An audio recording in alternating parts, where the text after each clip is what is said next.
Welcome, everybody, to Catfish Weekly presented by Excel Boats. Before we announce everybody, we got a couple things to visit about. One of the things is some things have been posted on Facebook, and we're going to talk about that right now. One of the,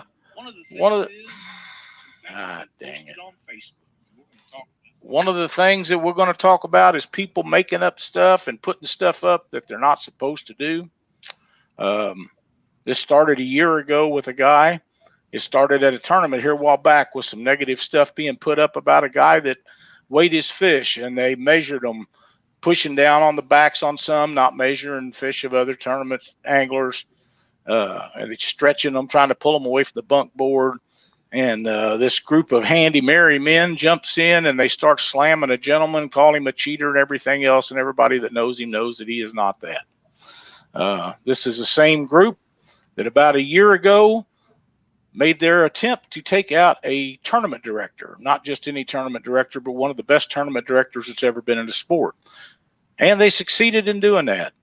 And at that time, I was brought to my attention that there was a group of people that are involved in doing this kind of thing. Well, it's finally my turn, and they started in on me. As most of you know, anybody can make up stuff and print stuff and add this and that to any Facebook page or any other website page. I have learned that the last couple of days. But when they start in on you and bring friends and family members and pictures of other people in and start calling you liars and this and that and making memes and stuff up, I advise that tournament director to contact an attorney. He chose not to do that. That's his prerogative. But old Lyle's not going to tolerate that. And I will explain to you how that works. The internet is a wonderful thing, and you can go in and you can take screenshots and save everything and get everybody's name and every comment they make. Every one. Then you can print them out. You can do them in PDF forms, or you can do them in JPEGs. But when you talk to your attorney and they want them directly from what you take it off the internet, you can come home and you can gather up all them files and you can send them directly to them. And once they see them and determine that there is a defamation or slander or character assassination, they know how to take care of that. Now, I advised this gentleman before to do that, and he didn't do it, but I take my advice very seriously, and I have contacted my attorney. And it's not about getting money out of these clowns. It's making them spend money, because every time that a lawyer has to look at something, it's an hour billable time.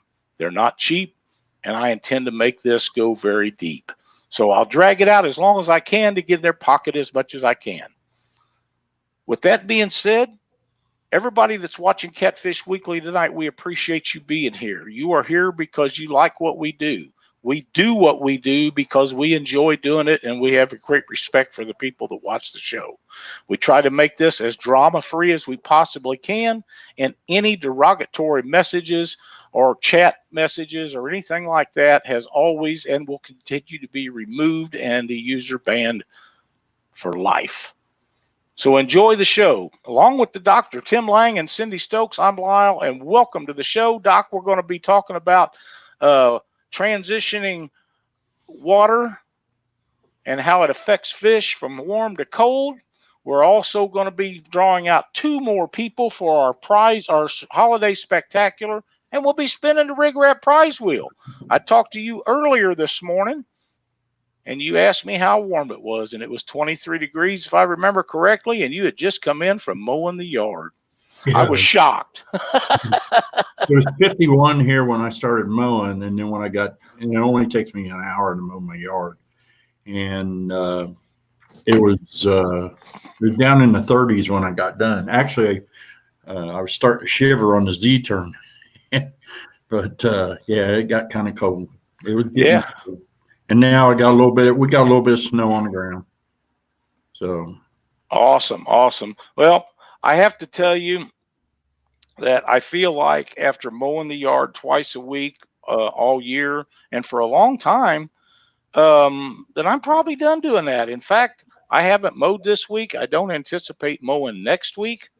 Ben's it's going to be down to 17 tonight. I find it hard to believe that I'll be mowing the rest of the year.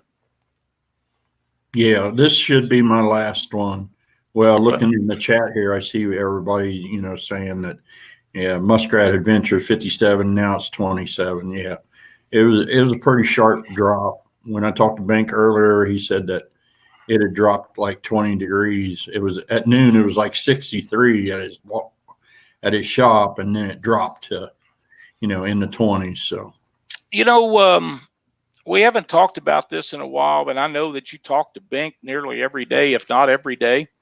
And I haven't asked you how he's doing, and I haven't personally talked to Bink or Janet in a while. The Reds had a pretty bad season. I was very kind to Janet this year, unlike I normally am. But how is Bink? He's doing good. Awesome. Doing good. Yeah, he's been fishing with a buddy of his down there, and he's been catching some pretty decent fish. Very good for him. I'm glad that he's out and fishing. I'm so glad that he's feeling good. Bink is one of the premier guys in our sport. People have maybe forget how great of a fisherman he is, but he's an all-round gentleman to the sport. And of course, nobody has any more fun with Janet Fox and Lyle does. I just, we started out our friendship going into it with the Reds and the Cardinals. It's never slacked up, but I have given her a little slack this year simply because the beginning of the year, we didn't really have too much to brag about, but as the year went along, the Cardinals did get a little bit better, and I was gentle on her this year. But and the Reds got worse. The Reds got worse, and I hated that, but we will see what happens next year. It's a whole new year, and I'm already looking forward to April. Right, yeah. But this time of the year, our water temperature changes, Doc, as you well know, and most everyone does. Yeah. And I'd like to get your opinion on what you think the changes have to do with catching fish, catfish in specific. Well, first of all, I'll start off with rivers. I mainly fish the Ohio River, and then down in Tennessee and the Tennessee River change. But most of my experience is done on the Ohio River. We are now in that point where the water temperature is right at 50 degrees and it's starting to go down. As it starts to go down, the fish start heading towards what I term their wintering holes. As they do, the bait moves deeper. Right now, the bait's been up in the creek, and creeks are shallow. And as the creeks start to cool down, shad, bait fish start moving out. They'll start piling up, at the mouths of tributaries, especially if you got current, and right at the edges of your creek mouths. Generally, they're kind of slow, but I like using a heavier cast net so it drops quick on them, so they don't have a chance to get out from underneath that net. This time of year, sometimes I'll see the skipjacks out there, on the river. But most of the time, what I'm mainly trying to catch are those big sumo shad. And when I talk about sumo shad, I'm talking about shad that are like a minimum of 10 inches, and I have caught them as big as 24 inches long. We have a lake that's in northern Ohio that regularly gives up 24-inch shad. They are giants. Yeah, that are like 4 inches thick. So wow. You can get a lot of meat off of those for bait. So, and it just seems, when I talked to Bank, he said that they were hot on heads just over the past weekend, so where do you go? So if you're fishing on the Ohio River, usually I'm always looking for ledges. And once they head towards those wintering holes, they'll pretty much sit there as long as that bait is hanging around or it comes rolling in there. They'll come up and bust your bait. So mainly on the river, we'll be anchoring down because the current will bring the scent to the fish, and they will come up to it. I fish a lot of structure during that time. But tree. And when we talk about structure, I really like getting on rock piles and trees and I'm away. Generally, I'm away from the bank because the fish have moved in. They start moving into that deeper water, and we're talking 30, 40 foot of water. There was some reports of some guys fishing yesterday. J.R. Bird caught some great fish. He was fishing with Rusty Morse, Bill, and Moorhead. They caught some great fish, and that was about the type of deep depth of water they was fishing in. There were some other guys. Sonny Parker caught fish all day yesterday. Of course, I think some of that also has to do with getting in ahead of the front. Oh, yeah, yeah. They got in, was out before the front or as the front moved through, and that's when you want to get it done. Yeah. And,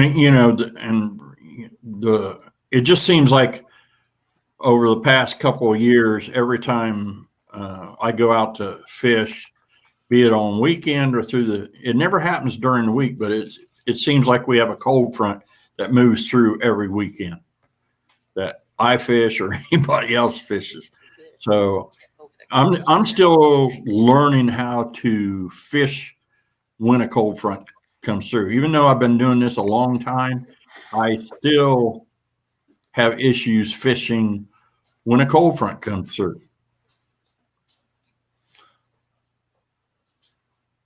I heard that Texoma had an oil spill in it this past weekend. Did they get it contained? I have not heard. Catfish Hunter says, just a tip, if you use an aluminum handle net, cut the end off and slide a wooden broom handle through it to sturdy that thing up. Man, now there's a great tip, Doc. Yeah. I had never thought of that, but that is a great tip. Tim Owensby is in the house tonight. Said they caught some great fish. Muskrat Adventures. When would you consider warm water discharge? Well, unfortunately, on the Ohio River, they're starting to eliminate those warm water discharges. I don't know if it's an environmental thing, but I know they took out one of the best ones down in Ripley, Ohio, or Aberdeen. So that's, Man, what a... Yeah, we don't have very many hot water discharges around here, but that's always a great place to pick up bait because they go up in there because it is warm. There's plenty of stuff for them to eat, which brings the catfish in right behind them. So that was really, really awesome. But I can't get over the tip about sticking that broom handle up that dip net handle. I had never thought about that. Man, what a great tip.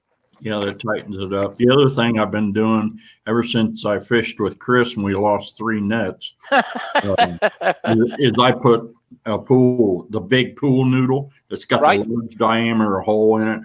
I put one of those and I've got wire tie on.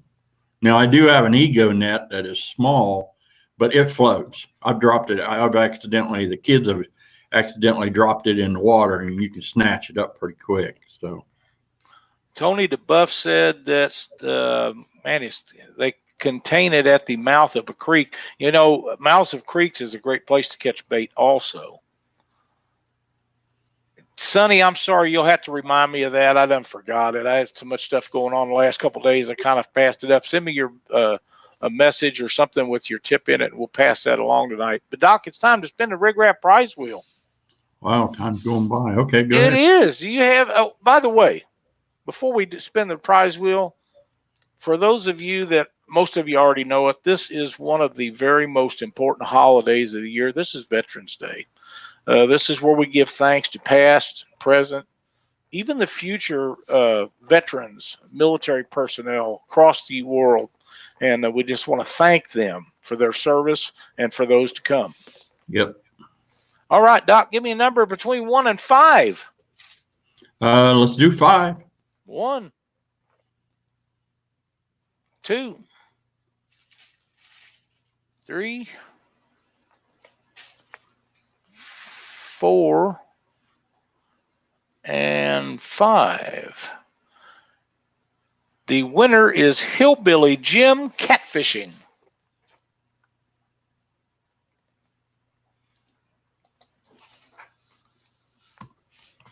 That's right. Thanks to all the vets. They're all outstanding and great people.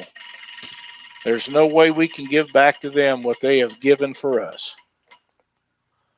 Chubby Fish Outdoors. Hillbilly Jim, if you will contact the great folks at, Chubby Fish Outdoors and tell them you was a winner playing the Rig Wrap Prize Wheel game on Catfish Weekly, they will hook you up with some great prizes from their online store. Thank you so much for watching Catfish Weekly and being a part of the Rig Wrap Prize Wheel game.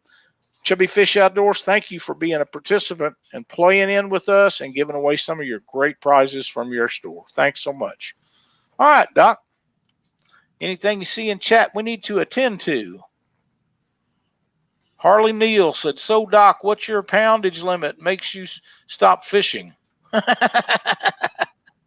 poundage limit. I don't have any poundage limit that makes me stop fishing, but the cold will make me stop fishing. Oh, I know that you do a tip of a week every week, but Sonny Parker gave me a tip the other day. And to be quite honest, I was quite taken with this tip. And I forgot about it with everything that's been going on the last few days. Sonny was talking to me because I made a tip about a video about doing net repairs some time back. And cast nets, yep. And okay. Sonny has one of the greatest ideas that I've ever heard of for doing cast net repairs. What he recommends is taking a patio umbrella that you use outside your house in one of the little tables that you use out on your patio or your back deck or whatever. And you hang that off all the way around. He said it's easy to find the holes, easy to make repairs. I thought, man, that is an outstanding tip. We need to pass that along. I had never thought about that. I don't know if you had or not, but I think it's a great idea. And do we still have one? We do have one. So the next time I do a repair on a cast net, that's what I'm going to be using. So, guys, bear that in mind. Thank you, Sonny, for a great tip to pass along to our viewers. Yeah, that's pretty good. I thought it was very good.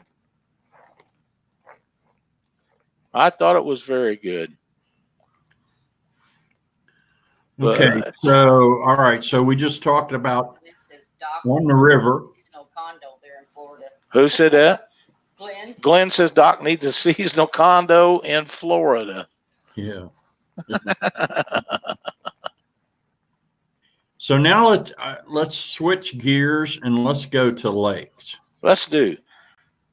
And lakes are a little bit different than what on the river. Mainly the lakes that I fish here, there are no currents unless it's rained a lot and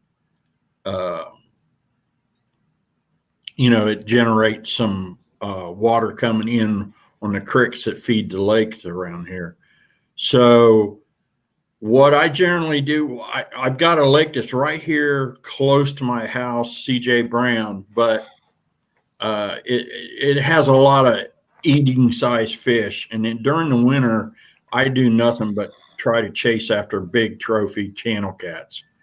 If I'm not going to fish a river, then I go to the lake. And one of the best lakes in this area is there's actually two lakes in the area. One is Hoover over in Columbus, Ohio.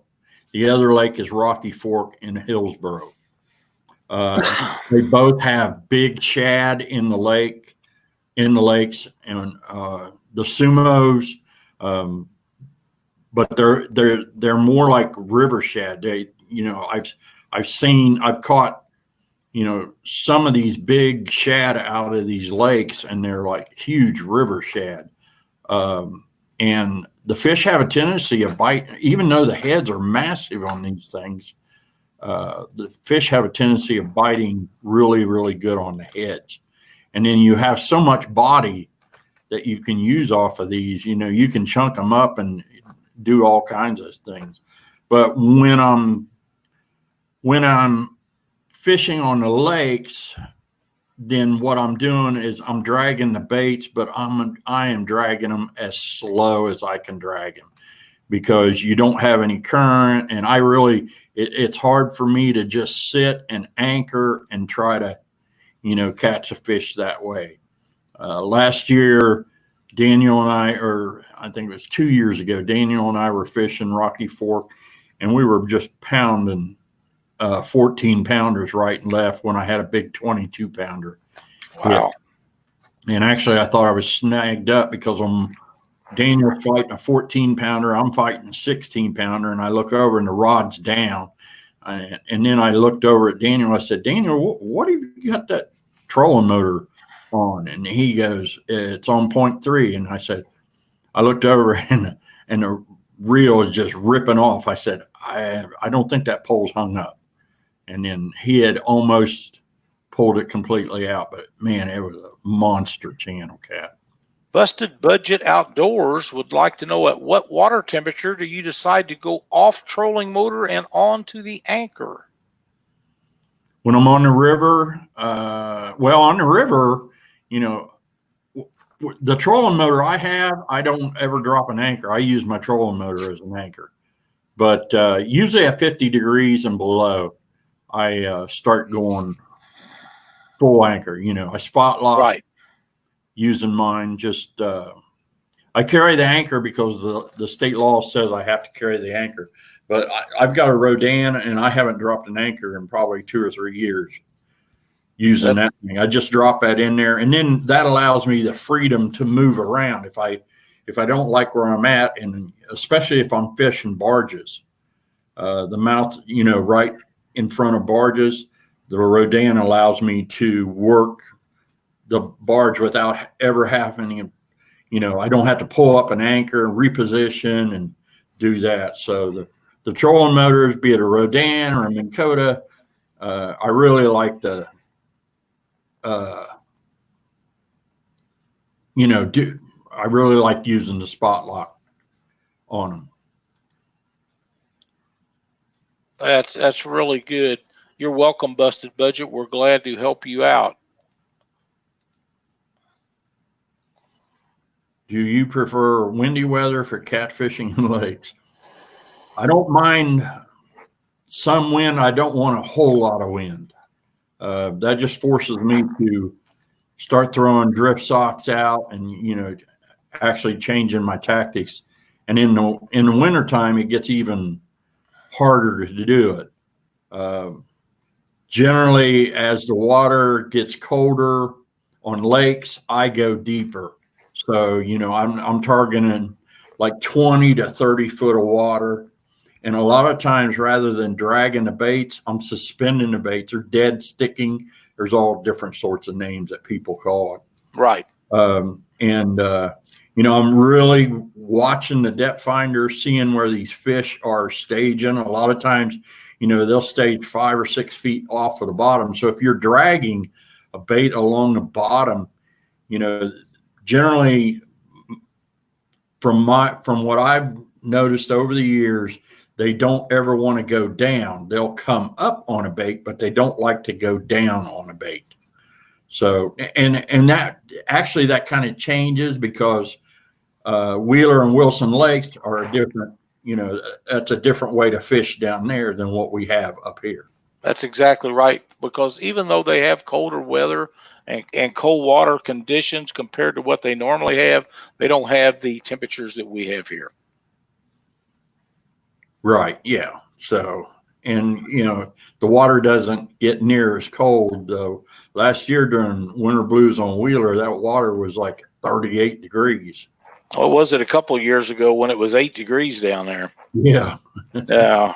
That was probably one of the coldest times that those guys have ever seen. What do you do if you don't have a depth finder? Look for current breaks and current seams. Yeah, if you're fishing on the river and stuff like that. Structure, if you're on a lake, trees, root balls, stuff like that. Yeah, when I first started into this, we didn't have depth finders. We used the old method where you put a sinker on the bottom and tapped along, and you kind of figured out what was going on. That is exactly right.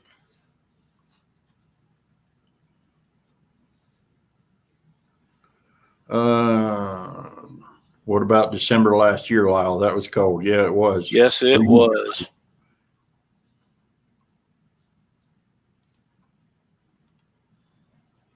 So let's see, anything else in there? In 30 to 50 feet of water and the water temperature, at what depth do you usually find a fish? Generally, they're halfway in between that. Sometimes they're stuck to the bottom, but most of the time they're just up off of the bottom. On the river, generally they're near that bottom section, because actually the bait is as deep as, a lot of times with the fish, it dictates where that bait is at. If that bait is hugging the bottom, the fish are going to be hugging the bottom. That's right. What do you do if you don't have a boat? I don't know. I've always had a boat, and I very seldom fish from the bank. Me either.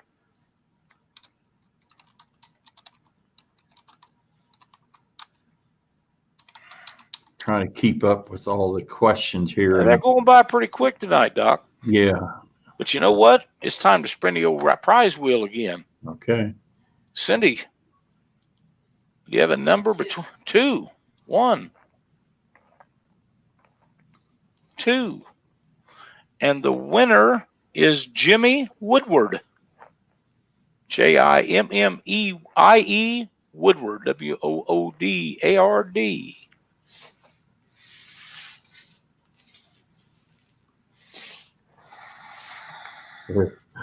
No fish finder, grab your buddy's ankles and put him overboard. That's right. Hold his head under.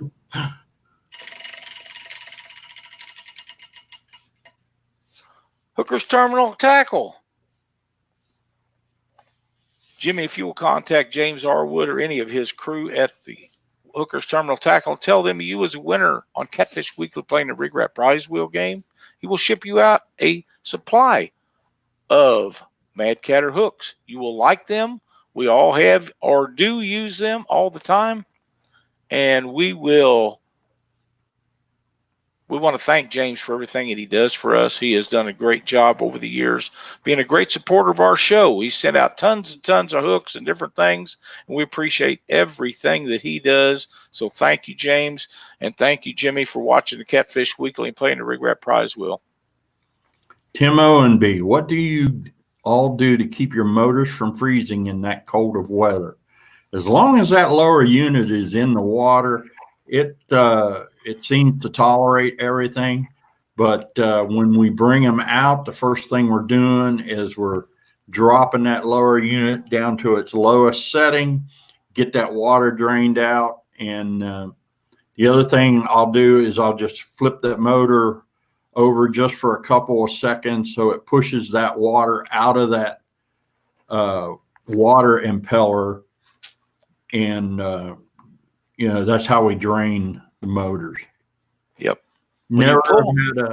I've never had an issue with that. The one thing I will advise people is before you start winter fishing, check the oil in your lower unit. Make sure it hasn't gotten water in it. When it gets water in it, it starts looking like coffee with cream in it. It gets kind of whitish looking.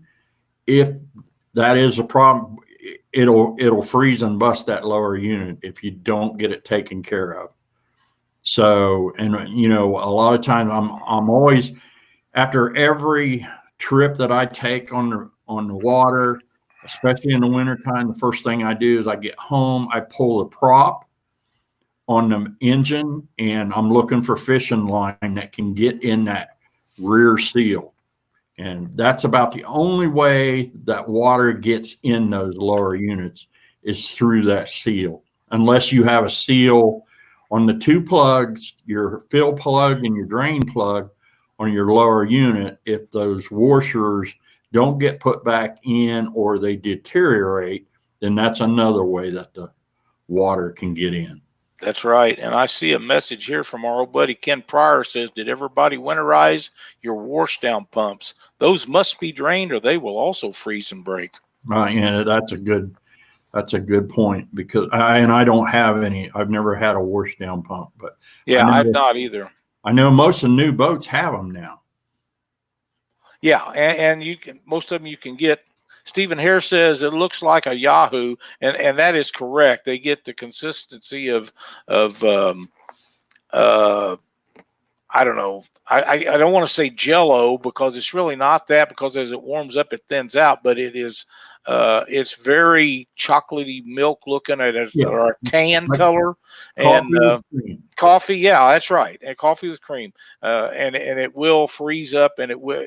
Though I've had them freeze up years ago. I had a 65 horse Mercury on an old boat, and it froze up because I didn't let the lower unit down, and it went through the prop, got up in there, froze solid one night, and broke the lower unit housing. And it does cost you a lot of money. Sonny's right. Check your live well pumps also. Brian Wagner, how long do you wait on an anchor in cold weather temperature before moving, even if you're marking fish? I usually wait an hour in cold weather. When it's warm, I'm moving every half hour. But when it's cold, we give them an hour. And if I really think that especially if I mark a big fish on a piece of structure, then I'll wait even more, but I'll start changing baits out a bunch of times to either aggravate him or just get him to bite. Right. That's correct. And we'll get a lot of guys commenting on what it looks like. Where was the peanut butter? Yeah, John, that's a really, it's very close to that. Very close to that. Yeah. Ken says it nicely cools off a hot wife, spray and run. I'm thinking, yeah, you can do that if you want. I'm going to pass. Thanks, Busted Budget. We appreciate you tuning in tonight. 20 more thumbs up. Adam Isaac, Harley Neal can get a solar inverter and a charger. I think Harley Neal needs a solar charger. Yeah. If you guys haven't checked out Harley's videos, go over and check him out. He's got some pretty good YouTube stuff. I have no idea maybe somebody can enlighten ATV Wild Bill. How do you drain your wash down pump? I have no idea how they do it, but I'm assuming that you can disconnect it and blow air through it and something. Yeah, maybe Ken will come and let us know, because I know he has a wash down pump. There's a lot of people that do. I can't think of all of them right now, but there's a lot of them that do have wash down pumps. And a lot of the new boats, like you said a while ago, Doc, they come out with wash down pumps now. And I know that you can order them on most all of the new boats when you buy them. And I've seen kits where they're very easy to install. Yeah. Mike Greenwell, Doc, when you anchor in winter, do you always look for structure? I always look for structure. I have always been a structure fisherman. I don't go on flats, on mud flats, because they're not warm enough. And if you look at the videos that people have put out over the years, as the water gets colder, flatheads, channels, blues all seem to congregate where there's some kind of structure. And the reason I think they do that is that's where the bait fish are at. Generally, when I mark a bunch of bait fish, they're around structure and the fish are real close nearby. That's right. Mike Poor says, love fishing the winter in your backyard, Lyle. Love winter fishing. Lake of the Ozarks, just like fishing in a barrel. And, Mike, you are very correct. If you find a bunch of fish and they're active, you can sit there if you've got good bait. And bait normally at the lake this time of the year and on through the winter is fairly easy to come by in the back of coves. And once you find them, if they're feeding, you can go in there and just catch them until you're tired of catching them or you run out of bait. It's just that simple. It's a great area to fish. And I think, Doc, most good lakes that handle good quality fishing is like that. Yeah. Daniel Ishmael, what happens when a lake is low? Where do they go? Well, most of the time, as the lakes are drawn down, the fish go to the deeper water of the lakes. And I know the 3 lakes that I fish, I know where most of the structure is, where most of the deep water is. And so, I just take my electronics and I just get out there and I start looking.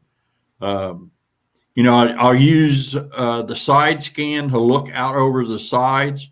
And that's how I find a lot of my bait is I flip strictly to the side and down image on my Lowrance unit. You can do the same thing on hummingbirds. Once I find them, then, I've got the trolling motor down and then I rotate. Once I mark them on my depth finder, I know they're at the back of the boat. So I just rotate the boat 180 degrees and let the cast net fly. So. Yep, exactly correct. Usually at the lake, when you get in the back of them coves or where them fish are schooled up, the bait fish, you can go in there and your screen will have big areas of red where them bait are laying in there, and you can most of the time you don't need to really hit the center of it, just the edge of it will be about all you want. And we're talking about 4, 6, 7-inch shad, which is the exact size of shad that everybody likes, or at least I do. They work out really well. Easy to cut up. They last a long time if you're trying to keep them alive. And if they don't, you can always turn them back and have them the next time you go. And let's see, avid fisherman. I had to let Luke out. Avid fisherman. Hey, no anyone has questions about bank fishing, I will be doing more videos on them on what to look for. Good deal.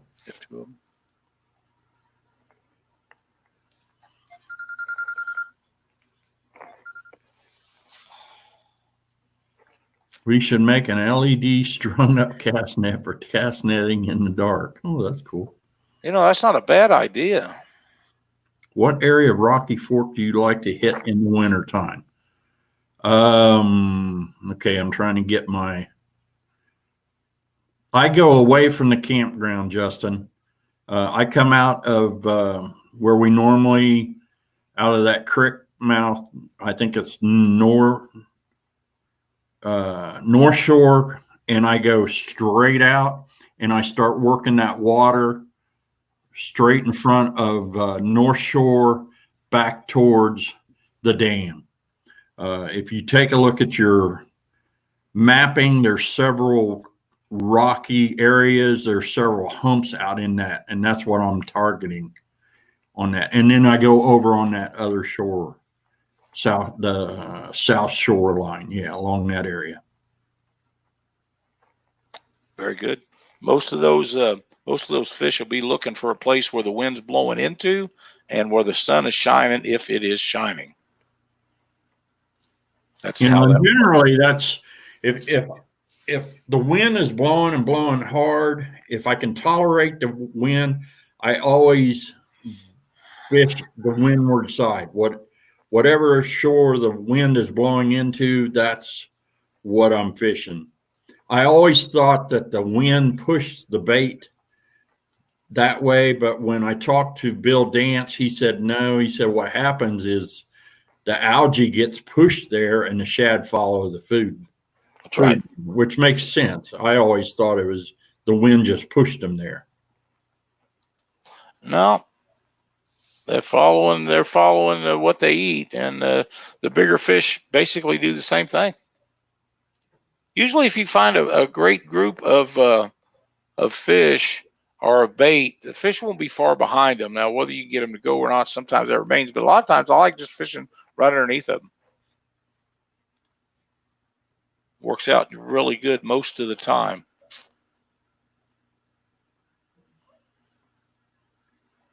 Yep. So, I don't know if I've missed any questions or not. Chat was really starting to fly. Couldn't catch any shad, but catfish were on top of water chasing him in 40 foot. Found an injured shad, dipped it up, put it on a hook, and bam, had a 3-pounder in just a few minutes. Awesome. Is there a fish finder better than others for cold water fishing? One that might show thermals? Well, generally you don't see the thermals in the wintertime, but any of the, it's like a Ford Chevy argument with the depth finders. I have run nothing but Lowrance, but I have buddies of mine that run Minn Kotas and Humminbird and Garmin, and they're all outstanding. I mean, where they've gone from the time I first started fishing with electronics to where they're at now is just, it's just outstanding. It is. They get better all the time. And unfortunately, once you buy a good one, within 6 months, it's outdated. Well, and that's right. With something better. That's exactly right. And that's too bad, but that's just kind of the way it works. And the screens are getting bigger and bigger all the time. Yeah. Oh, they are. They're up to 15 inches and things like that now. And that's awesome. We're glad that they are, especially as you get older, because it makes it easier for you to see. Yeah, and that's another good thing that Mike Sampson brought up. During winter, fish on the north side of the bank. It's warm from the sun. That's another thing. Remember that when the sun is shining, it has a tendency of heating rocks up along the bank. That heat transfers. Again, the shad will come up there in that area. The fish will, they may not come up real shallow, but it'll warm up that water. So somewhere in that area, if there is a ledge, those fish will be staged off the edge of that ledge. That is correct. Doc, you know what it's time to do? It is time to draw out a winner for our holiday spectacular. All right. And Cindy has a Merry Fishmas stocking that we're going to give to this person, whoever it might be. I have them loaded up in chat, and we're going to randomize them one time. And the winner of the Fishmas stocking and to be entered in the holiday spectacular is Michael Pence. Congratulations. And Michael, you will get a red Merry Fishmas stocking for the good folk Glenn at Rigraft. Glenn, thank you. These are so awesome. Michael, you're going to love this. You'll either use it yourself or have a family member that'll want it, whether it be a child or a grandchild or something like that. And if you wouldn't mind, please thank our sponsors for everything they do for us. They're so good to us, and that's a really neat prize. And now you will be in the drawing for one of the grand prizes to be given away in December on our holiday spectacular. So thank you so much for being in chat tonight and being part of the show. We appreciate it. All right. I want to get rid of all these so the next time we do the other drawing, we can start out fresh.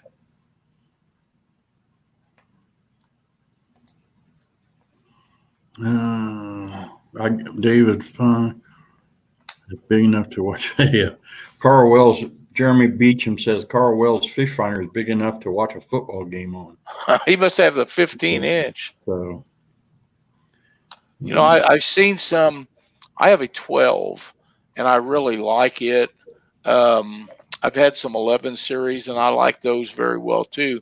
But the 15 is kind of like sitting there watching TV, except you don't get to change all the channels.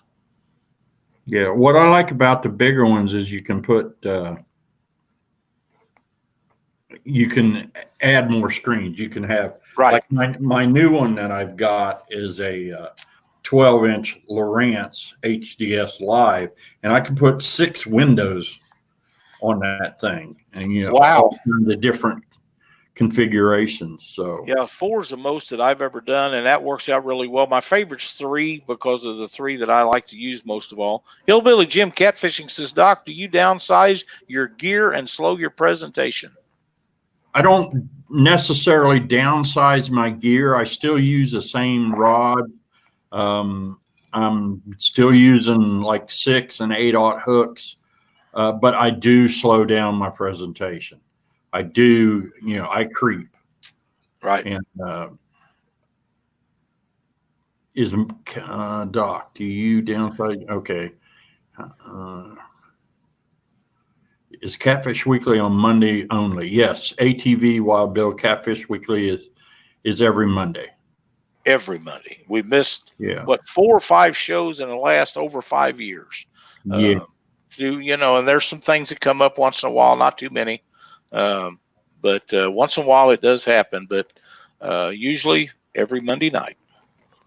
Doc, on lakes, do you downsize bait in winter? Generally, I don't. I always like to, fish with big baits and try to get as much scent out there as I can. But if the fishing gets tough, then I start, making smaller. The other thing that I like to do during the winter is I like to run a double hook system, not, just two. I put 2 baits on, on a leader, having 2 hooks on a leader about 12 inches apart. And I'll use a double hook just so I can get more scent out into the water for these guys. Yep, that's really good. I was looking for a comment here that I seen, and now I can't find it.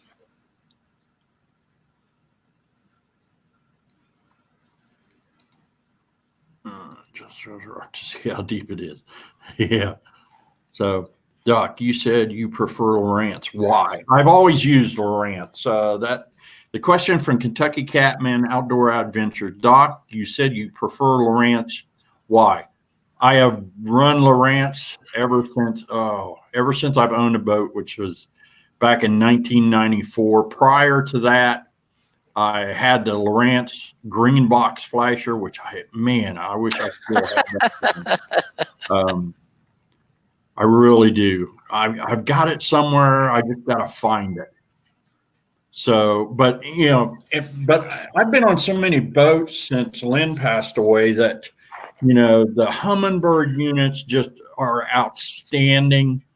And I've learned how to do the Humminbird units.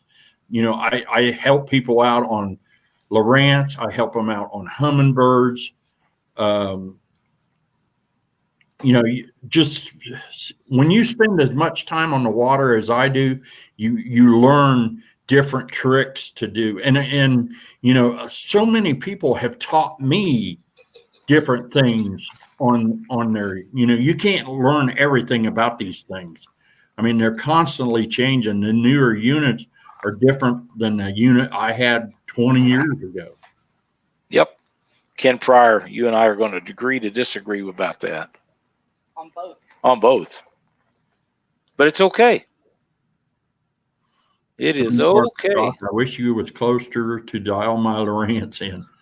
Well, Sonny, all you have to do is give me a call, and I have actually done that to a lot of people. I've sat there and talked them through how to adjust their units while they've been on the water. I've done that a lot. So. And I've had a lot of people help me when I had a Lowrance, and none's better than a doctor. He knows them Lowrances inside and out. After several people had tried to help me, and they all could make them a little bit better or do different things than I could do with them, because I've always had birds. But when Doc gets into a boat and he starts dialing one in, when he gets done, it's ready to go for that body of water. You don't have to do anything else to it except make her go. Yeah, that's all. Luke just came in and he's got snow all over his back. Well, if it has to be one of us, I'm glad it's him and not me. Because I got to tell you, it was 50-some degrees when I took my dog out last night for her walk, and when I got up this morning, it was not.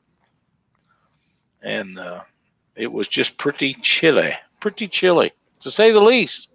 But it is what it is. It's in the middle of November, and Ken Pryor. Yeah, he's a hoot, ain't he? Oh man, you gotta love the guy. I do anyway. Doc, you need to be on the water to call you. Nope. Nope. Send me a message on Facebook, private message, and I can pretty much help about anybody with them.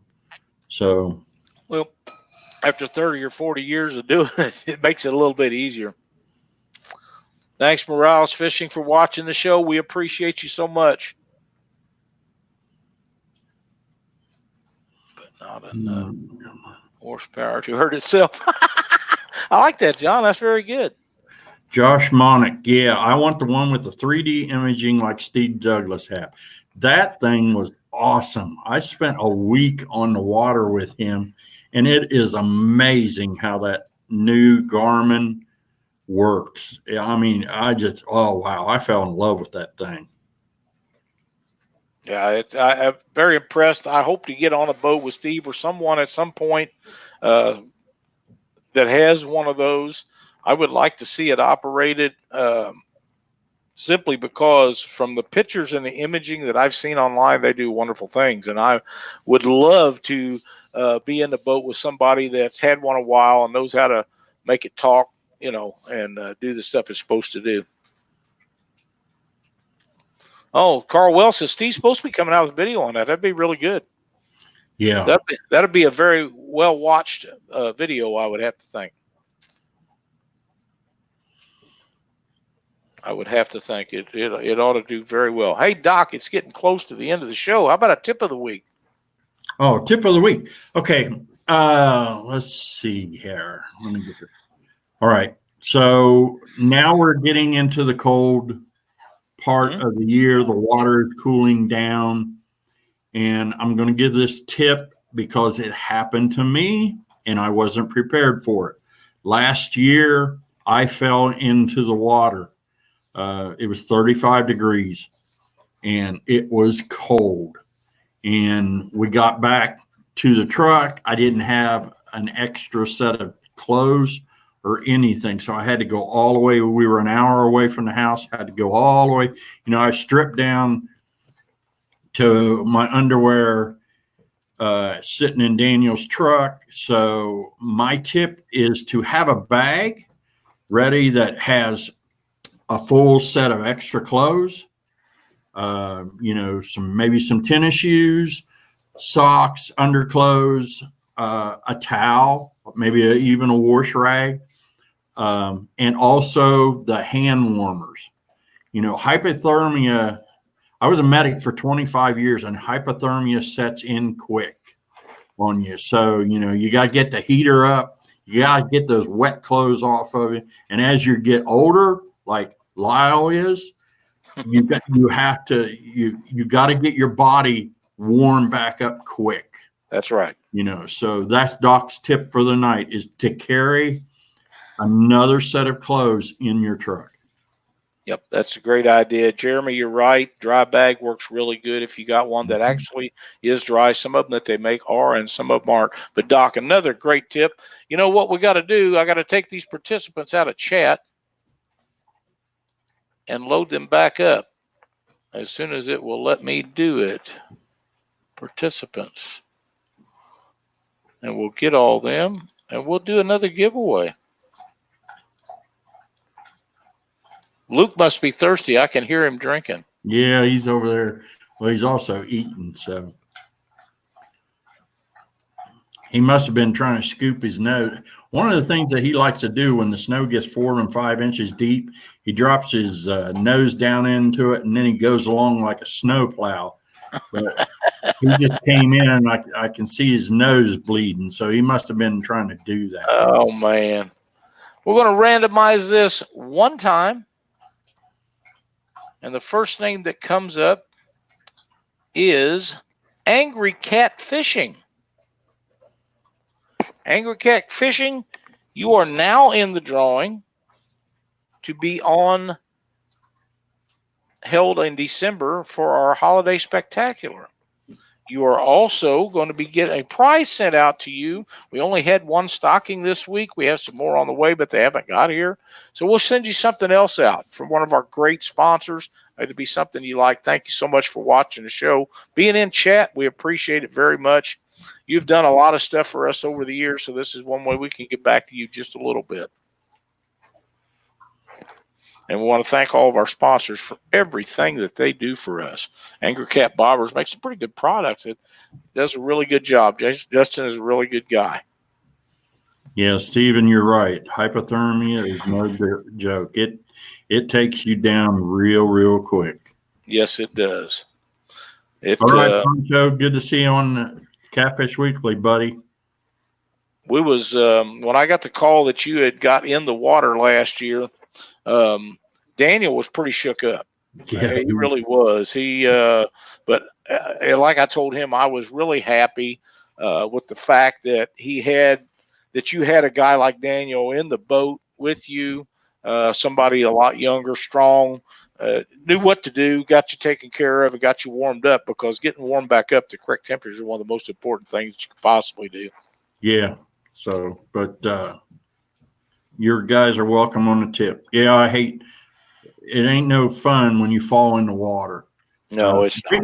The biggest thing is if you fall in the water, I know all these years and I never fell in the water, but I wasn't used to Daniel's boat. I wasn't used to the shifting that his boat does.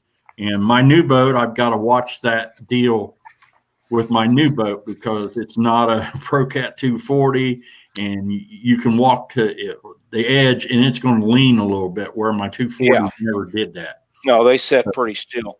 I have a message in here from Sonny Parker, and I was telling you about this before the show, Doc. My dog's a little strong-headed, as guys with ever had retrievers, Labradors in particular, would happen to know that they get a little temperamental and hard to control. One of the things that I learned years ago from training duck dogs was that you need a quality collar, electric collar, and they don't have to be really strong. Once they learn the behavior, you just use them for reinforcement, and all you do is just kind of bump it, and they understand they're doing wrong or whatever. Well, the collar that I had would work as long as the dog was on the leash 6 or 8, 10 foot from you. But she figured out pretty quick that once she got past that range, the collar would not reach her. And Sonny had one, and he sent it to me the other day, and he told me it charged up. He hoped it worked. And Sonny, it works extremely well. Never have to take it over level 2. It doesn't make her bark. One time she didn't hear me, or acted like she didn't hear me, and I give her a number 3, and she let out a little yelp, come running back. But in 3 days now, when she goes out and does her business, I don't have to wonder if she's going to go running around. She just comes over now and sits beside me, and we go back in the house. So yeah, I can't thank you enough. And she sat real still while taking a bath. Oh yeah, I left it on her when I give her a bath, because she don't like that cold water and stuff. But just turn it on number 1, and when she get up or when she starts moving around, you just give her a little buzz, and she knows she's supposed to stand still. Just getting her to do it is the next thing. So that's how you fix that problem. Now I'll give another real quick here, because I'm looking at that thing. Here's another tip: if you fall in the water, just don't panic. I don't wear my inflatables during the winter. I wear a regular life jacket, and the life jacket I wear is a kayak jacket, life jacket.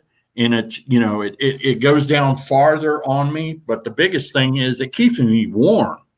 Actually, I don't wear it on the outside. I wear it right up next to my chest and stuff like that. And then I put my jacket over top of it.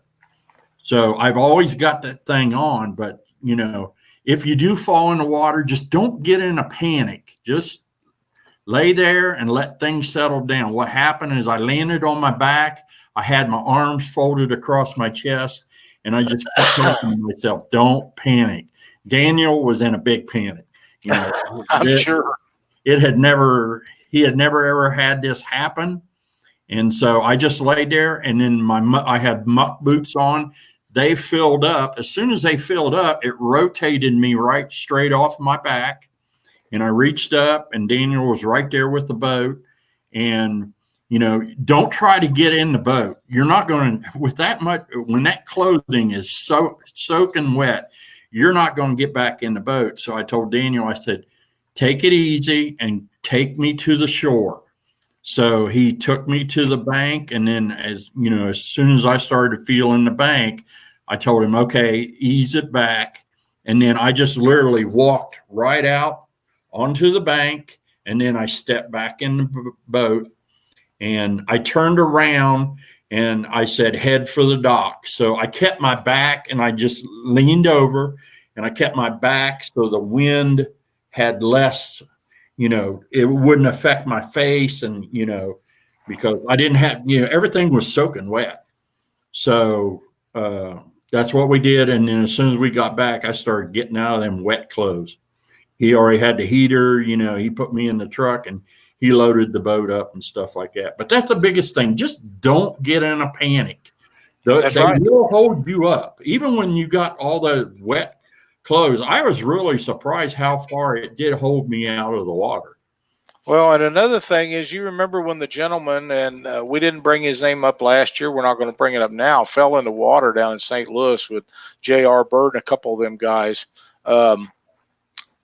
They got him in. They had a boat laying there, warmed up. It's happened to 2 or 3 guys, and if you know somebody that's there, you get a truck on the ramp, get it warmed up so you can get out of the boat, get them directly in the warm truck, get the wet clothes off of them as quick as you can, and get some dry stuff. And that's something else, Doc, that we talked about before, and I think is extremely important. Always, always, always carry spare clothes with you of some sort. It's not necessarily of how warm they are. It's just there's something dry. So if you do get wet, you can get in something dry, get in a warm vehicle or something and warm yourself up. And from that point on, you can go on to bigger and better things and get yourself taken care of. Because let's face it, man, cold, windy, miserable, rainy stuff is extremely very miserable. When you fell in, were you Texas rigged or Carolina? Well, normally I fish Carolina, but it just, oh well. Kenneth Pryor, life jackets are not just flotation, they're also to find your body. That's a hard thing to say, but it's true. So cold weather, wear them all the time. Yeah. Well, I know, like I have said before, we know, and I know that you wear yours religiously. I've only seen you in a boat one time for a very short period of time without one on.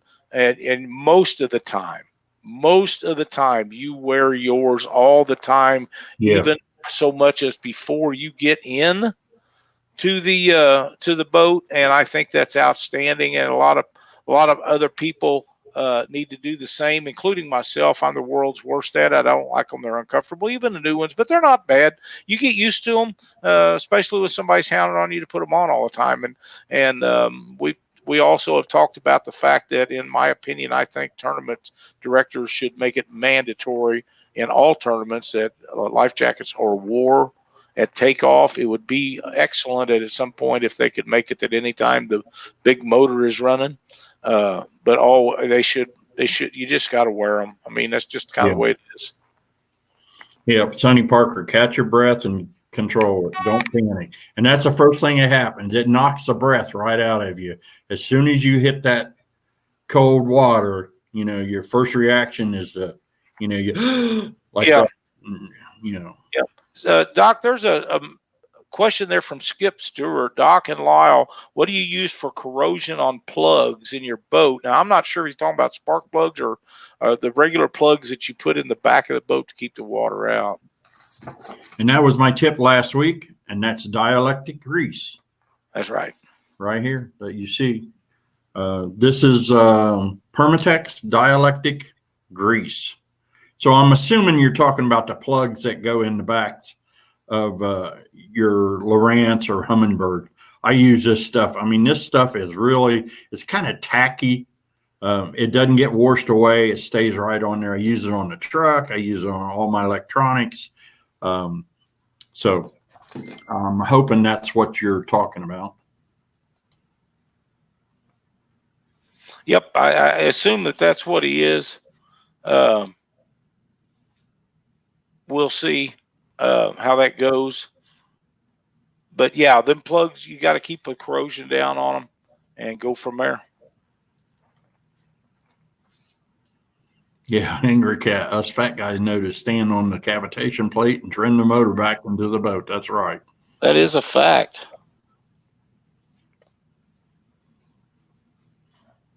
Thank you for the message, Ken.